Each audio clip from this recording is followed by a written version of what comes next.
وقولوا للناس حسنا۔ سامعین، اگر آپ اپنے علم کے اندر اضافہ کرنا چاہتے ہیں تو بلا تاخیر صدیق بیانات چینل کو سبسکرائب کر کے اس کے ساتھ منسلک ہو جائیے اور ہماری ویڈیو کو آخر تک سنیے۔ شکریہ۔ السلام علیکم ورحمۃ اللہ وبرکاتہ۔ اللہ کرے کہ آپ جہاں بھی ہوں خوش و خرم ہوں، خیر و عافیت کے ساتھ میں ہوں۔ اگر ہو سکے تو میرے لیے بھی خیر و عافیت اور صحت و تندرستی کی دعا فرماتے رہیے۔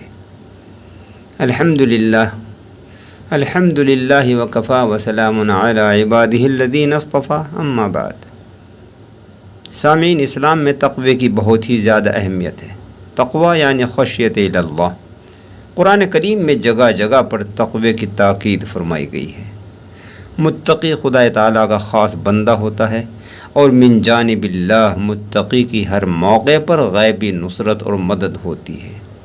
اس ویڈیو میں متقی کے متعلق ایک اہم واقعہ عرض کر رہا ہوں، بہت ہی توجہ کے ساتھ میں سنیں، دیگر احباب کو بھی سنوانے کی کوشش کریں، ورنہ کم از کم اپنے متعلقہ گروپ اور متعلقہ احباب کے ساتھ شیئر ضرور کر دیں تاکہ عند اللہ آپ کو اجر و ثواب بھی حاصل ہو جائے۔ بنی اسرائیل میں ایک بہت ہی زیادہ غریب شخص تھا، لیکن نہایت ہی حسین اور خوبصورت تھا۔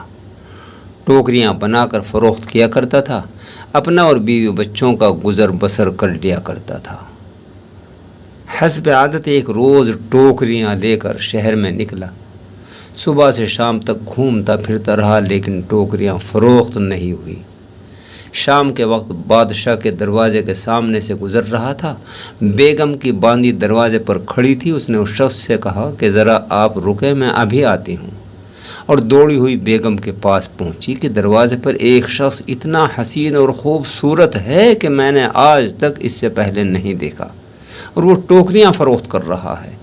بیگم نے حکم دیا کہ اس کو فوراً اندر بلا لاؤ، کہو کہ ٹوکری خریدنی ہے۔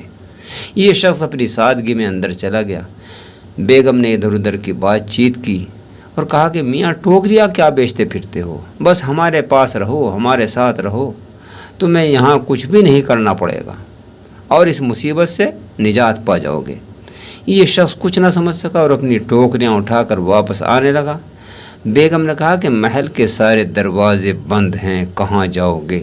اب یہ شخص سمجھا کہ بیگم کی نیت خراب ہے، محل سے نکلنے کی تدبیریں کرنے لگا۔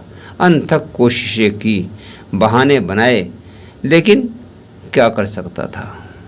کہنے لگا کہ اچھا مجھے تھوڑی دیر کے لیے محل کے اوپر تو جانے کی اجازت دے دیجیے گا۔ بیگم نے سوچا اوپر جا کر کہاں جائے گا، اتنی بلندی سے کودنا بھی محال ہے، بھاگنا بھی مشکل ہے، اترنا بھی بہت دشوار ہے۔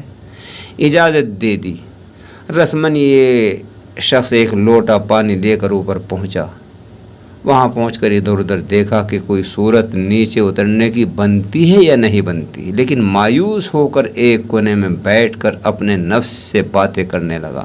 اے نفس، تو 70 سال سے رات دن خدا تعالیٰ کو راضی کرنے کی کوشش میں لگا ہوا ہے، لیکن آج کی رات تیرے امتحان کی رات ہے۔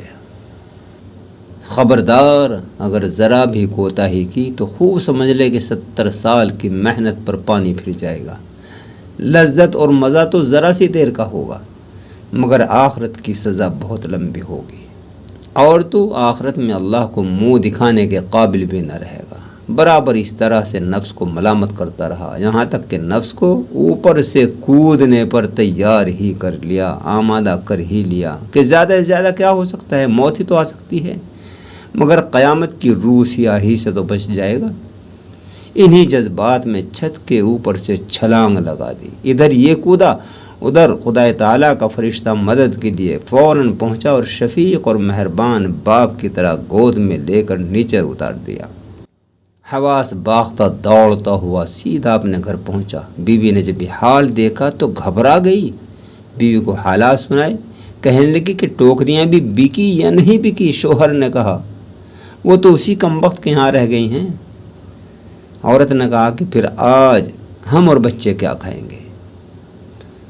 اس شخص نے کہا کہ آج اللہ تعالیٰ کے لیے صبر کریں، مگر تنور میں آگ ضرور جلا دیں تاکہ بچے مطمئن ہو جائیں کہ روٹیاں تیار ہو رہی ہیں، کھانا تیار ہو رہا ہے۔ اس کے علاوہ یہ کہ پڑوسیوں پر بھی راز نہ کھلے کہ آج ان کے یہاں کھانا نہیں بن رہا ہے۔ بیوی نے حسب حکم تنور میں آگ جلا دی اور اپنے شوہر سے واقعے کی تفصیلات سننے لگی۔ تھوڑی ہی دیر بعد پڑوس کی ایک عورت آگ مانگنے آئی، اس کو کہہ دیا کہ آگ تنور میں سے لے لے۔ وہ تنور کے پاس پہنچی تو دیکھا کہ اس میں لگی ہوئی روٹیاں بالکل تیار ہیں۔ فوراً اس عورت کے پاس آئی، کہا کہ تم یہاں باتوں میں لگے ہوئے ہو اور تنور میں لگائی ہوئی روٹیاں بالکل تیار ہیں، اگر تاخیر کی تو روٹیاں جل جائیں گی۔ اس شخص کی عورت گھبرا کر اٹھی تو دیکھا کہ تنور روٹیوں سے بھرا ہوا ہے۔ روٹیاں اتاری اور سارے گھر والوں نے پیٹ بھر کر کھائی۔ سامعین، یہی تو ہے من کان للہ کان اللہ لہ، جو اللہ کا ہو جاتا ہے اللہ اس کا ہو جاتا ہے۔ ضروری ہے کہ ہم اس واقعے سے عبرت اور نصیحت حاصل کریں اور بہر صورت تقوی اختیار کرنے کی کوشش کریں تاکہ دونوں جہاں کی فلاح اور کامیابی حاصل ہو۔